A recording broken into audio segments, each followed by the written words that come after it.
Annyeong, this is Shweta and you're watching #KMonster। आज मैं ऐसा ड्रामा एक्सप्लेन करने वाली हूँ जिसकी वजह से शायद मेरे चैनल पे कॉपीराइट स्ट्राइक लग जाए। क्या करूँ, करना पड़ता है। इतना रिस्क ले रही हूँ तो प्लीज़ प्लीज़ प्लीज़ लाइक ज़रूर कर देना, और नए लोग हो अगर मेरे चैनल पे तो चैनल प्लीज़ सब्सक्राइब करके जाना।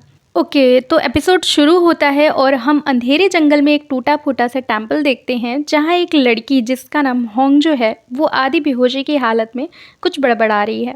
तभी उसके सामने कोई आकर खड़ा होकर उसे देखने लगता है। होंगजो कहती है, मैं इतनी जल्दी नहीं मर सकती कि ग्रिम रीपर मुझे अभी से लेने आ गया। बाय द वे, आजकल के ग्रिम रीपर काफ़ी हैंडसम है। अगर मैं और ज़िंदा रहती तो एक टी डेट पर ज़रूर जाती इसके साथ। और इतना कहते उसकी आंखें बंद हो जाती हैं। नेक्स्ट सीन में हम देखते हैं कि एक कंस्ट्रक्शन साइट पर एक एक्सीडेंट में एक मजदूर की मौत हो जाती है और इस केस को रिप्रेजेंट कर रहा है शिन्यू। ये वही लड़का है जिसे होंगजो ने ग्रिम रीपर समझ लिया था। शिन्यू की पर्सनालिटी एरोगेंट अमीर लॉयर की है जो एक भले ही बड़ी फर्म में काम करता है, पर बात अगर उसकी सेल्फ रिस्पेक्ट पर आ जाए तो वो ऐसी जॉब को लात भी मार दे। उसके पास सब कुछ है, अच्छी जॉब है, खूबसूरत नायुन नाम की एक गर्लफ्रेंड है जो कि मेयर की बेटी है। लाइफ में प्रॉब्लम है तो सिर्फ एक कि कभी कभी जब वो अकेला होता है तो एक रेड हैंड यानी कि लाल खून से सना हाथ उसे छूने की कोशिश करता है, जिससे वो वहीं पे फ्रीज हो जाता है और ये बहुत ही क्रीपी है। दूसरी तरफ इस ड्रामा की हीरोइन यानी कि शिन्यू एक सिविल सर्वेंट है जिसका ट्रांसफ़र सिटी हॉल में कर दिया जाता है जहाँ वो जाना नहीं चाहती, कुछ पास्ट में वहाँ उसके बॉस के साथ हुए पंगों की वजह से। But she has no option, उसे जाना ही पड़ता है जहाँ उसे उसके सपनों का राजकुमार जेक्यूंग दिखता है जिस पर सिटी हॉल की हर लड़की मरती है। होंगजो उसे देखते ही उसे अपना दिल दे बैठती है। होंगजो अभी अभी सिटी हॉल में ट्रांसफ़र हुई है कि उसके पास एक अजीब सा केस आ गया। सिटी हॉल के अंडर आने वाले एरिया में एक टेम्पल है जो बहुत ही पुराना और हॉन्टेड है, और वहाँ एक यंग यूट्यूबर की उस जगह को शूट करते टाइम मौत हो जाती है, जिससे लोग वहाँ पे भड़क जाते हैं और उस टेम्पल को तोड़ने की मांग करते हैं। उस हॉन्टेड टेम्पल को विजिट करने होंगजो को अकेले ही जाना पड़ता है क्योंकि उसका साथ देने के लिए कोई तैयार नहीं होता ऑफिस में। उस जगह के बारे में जानने की वजह से वो काफ़ी डरी हुई थी। उसे लगता भी है कि ज़रूर यहाँ पर कोई है और डर के मारे वो बेहोश हो जाती है, पर थोड़ा थोड़ा होश में भी है वो। तभी उसे वहाँ पे शिन्यू दिखता है जिसे वो ग्रिम रीपर समझ लेती है, और ये वही सीन है जो ड्रामा के स्टार्ट में हमने देखा था। पर शिन्यू उसकी कोई हेल्प नहीं करता और वहाँ से चला जाता है। शिन्यू को सिटी हॉल में जॉब का ऑफ़र आया है, हालांकि उसे सूट नहीं करता क्योंकि यहाँ उसे ज़्यादा पे किया जाता है। पर इस कंपनी के बॉस के साथ कुछ ऐसी चीज़ें हो जाती हैं और शिन्यू सिटी हॉल में स्विच कर लेता है इस वजह से, जहाँ वो फिर एक बार होंगजो से लिफ्ट में मिलता है जिसे वो अब भी ग्रिम रीपर समझकर डर रही है। पर जल्द उसे पता चल जाता है कि वो यहाँ लीगल एडवाइज़र के तौर पर आया है और होंगजो जिस लॉयर से मिलने वहाँ पर आई थी वो वही है। काम की बात तो वो बाद में करती है, पहले वो उसे खरी खोटी सुनाती है कि कैसे इंसान हो तुम, मैं वहाँ डर कर बेहोश हो गई थी और तुमने वहाँ होने के बावजूद मुझे हेल्प नहीं किया। एटलीस्ट हेल्प बुला ही देते या 911 पे कॉल कर देते। इस पर शिन्यू कहता है, मैं ये सब क्यों करता, और वैसे भी तुम वहाँ मेरी प्रॉपर्टी पर क्यों मंडरा रही थी। होंगजो कहती है, मैं उस टेम्पल को वहाँ से हटाना चाहती हूँ और अगर वो प्रॉपर्टी आपकी है तो आपको परमिशन लेटर पर साइन करना होगा। पर शिन्यू इससे इनकार करता है क्योंकि उस टेम्पल को उनके एंसेस्टर्स ने बनाया था।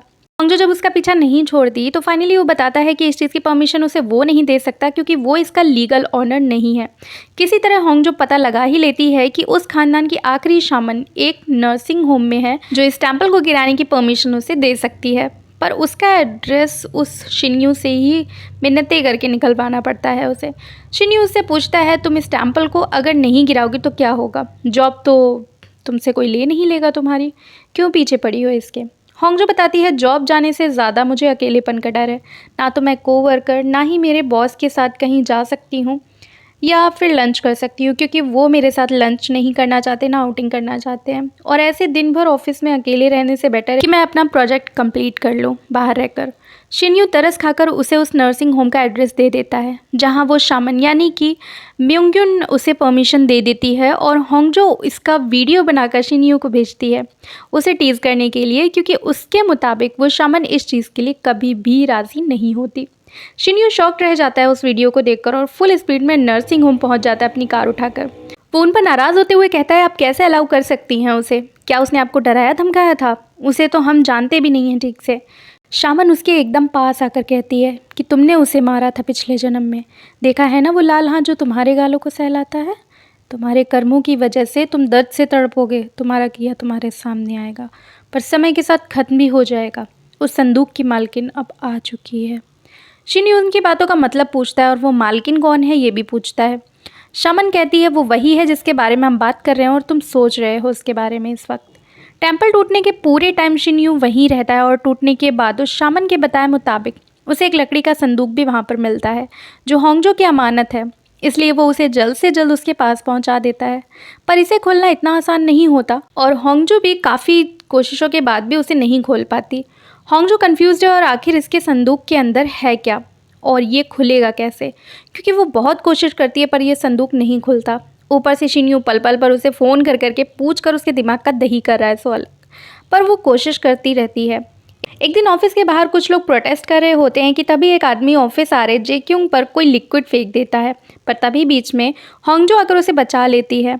इस पर जेक्यूंग कहता है ये एसिड भी हो सकता था, हालांकि ये सिर्फ पीला पानी था, क्यों किया तुमने ऐसा। काफ़ी इम्प्रेस्ड लग रहा है होंगजो से। वो शर्मा कर कहती है ये लोग बुरे नहीं हैं, बहुत सीधे साधे लोग हैं, बस कभी कभी थोड़ा ज़्यादा भावनाओं में बह जाते हैं। तभी वो आदमी शिन्यू को वो पानी पोंछने के लिए कपड़ा देता है और सॉरी बोलता है। जेकिंग उसे देखता रह जाता है।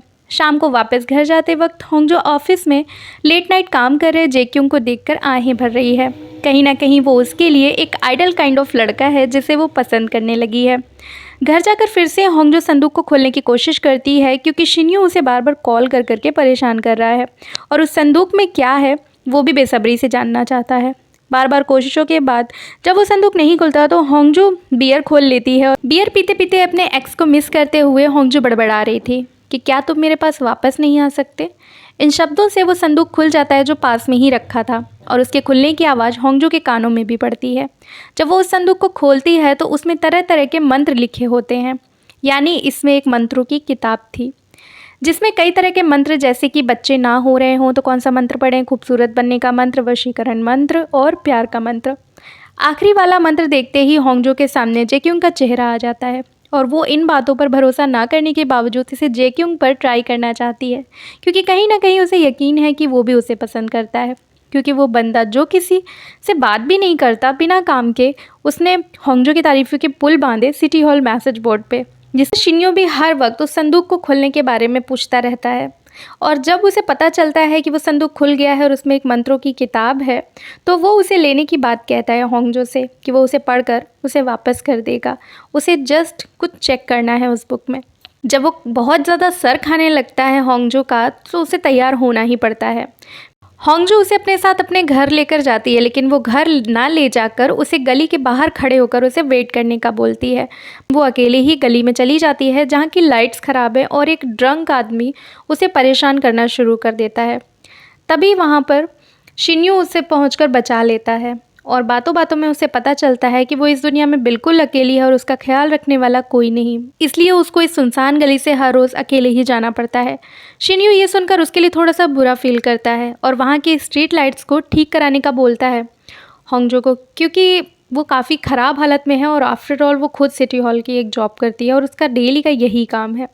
घर पहुँच होंगजो उसे वो बुक दिखाती है और मंत्रों की उस बुक पर हंसे जा रही है, पर शिन्यू काफ़ी बेसब्र होकर उस बुक में कुछ ढूंढे जा रहा है। तभी उसके हाथ एक पेज पर आकर रुक जाते हैं जिस पर बीमारी ठीक करने का एक मंत्र लिखा हुआ है। होंगजो शिन्यू की तरफ शक भरी नज़रों से देखती है जैसे कि शिन्यू वो मंत्रों की बुक उससे हथियाना चाहता हो। वो तुरंत उससे बुक छीन लेती है और उसे वहाँ से जाने को बोल देती है। शिन्यू उससे सिर्फ एक वो बीमारी ठीक करने वाला मंत्र मांगता है, उसे रिक्वेस्ट करता है काफ़ी और होंगजो को मानना ही पड़ता है। नेक्स्ट डे सिटी हॉल में होंगजो को उसकी हाई स्कूल फ्रेंड नायुन मिल जाती है जो स्कूल टाइम में उससे नफरत करने लगी थी क्योंकि उसके हिसाब से होंगजो ने उसके बॉयफ्रेंड को हथियाने की कोशिश की थी, जिस वजह से नायुन ने होंगजो को स्कूल में काफ़ी बुली भी किया था। और ये नायुन कोई और नहीं बल्कि शिन्यू की गर्लफ्रेंड और मेयर की बेटी है। वो होंगजो से पास्ट में जो भी उसने किया उसके लिए सॉरी बोलती है, पर होंगजो उसे बिना माफ़ किए वहाँ से जाने लगती है। तभी शिन्यू उसे रोक लेता है और ताना मारते हुए कहता है अब मैं समझ गया हूँ कि क्यों कोई तुम्हारा दोस्त नहीं है और तुम्हें हमेशा अकेले ही खाना पड़ता है, और वहाँ से नायुन को लेकर चला जाता है। शाम को जब होंगजो के बॉस और कोवर्कर डिनर के लिए गए होते हैं तो वो अपने बॉस से लास्ट टाइम की अपनी गलती के लिए माफ़ी मांगती है क्योंकि कहीं ना कहीं शिन्यू की कही बात उसे दिल पर लग गई है और उसे भी बाकी सबके साथ की ज़रूरत है। तभी वहाँ शिन्यू और जेक्युंग डिनर के लिए आ जाते हैं और बाकी सबके साथ डिनर करते हैं। लड़कियां तो उनके आगे पीछे लग जाती हैं, पर जेक्युंग होंगजो के काम करने की तारीफ़ करते हुए कहता है कि होंगजो सिटीजन्स के साथ काफ़ी हम्बर और पोलाइट रहती है और लोग उसे काफ़ी पसंद भी करते हैं। उसी जगह शिन्यू उसकी बात काटते हुए कहता है, इसमें कौन सी बड़ी बात है, एक सिविल सर्वेंट को ऐसा होना ही चाहिए। डिनर करके जब सब बाहर निकलते हैं तो होंगजो के बॉस और कोवर्कर्स उसे वहीं छोड़कर अपने अपने रास्ते निकल जाते हैं।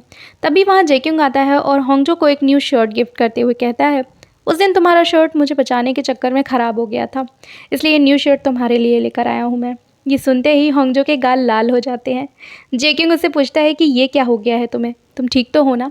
होंगजो नशे में है और वो कहती है, जिसे मैं बहुत पसंद करती हूँ उसे देखते ही अक्सर ऐसा हो जाता है मुझे, और मुझे नहीं पता था कि आप भी मन ही मन में मेरे लिए सेम फीलिंग्स रखते हैं। जेक्युंग कोल्ड लुक्स के साथ कहता है, हाँ मैं भी तुम्हें पसंद करता हूँ। ये सुनकर होंगजो शॉक्ड हो जाती है क्योंकि इतनी जल्दी रिस्पॉन्स की उम्मीद नहीं की थी उसने।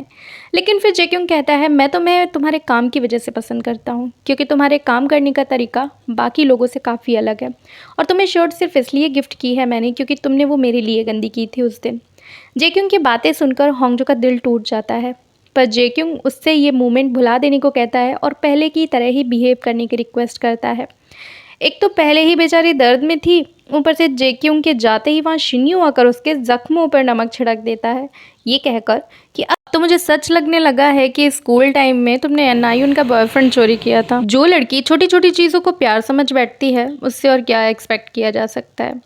होंगजो कहती है, हाँ मैं छोटी छोटी गिफ्ट्स और छोटी सी सिंपैथी को गलत समझ बैठती हूँ क्योंकि अक्सर लोग मेरे साथ ऐसे ही बिहेव करते हैं, और गुस्से में वहाँ से चली जाती है।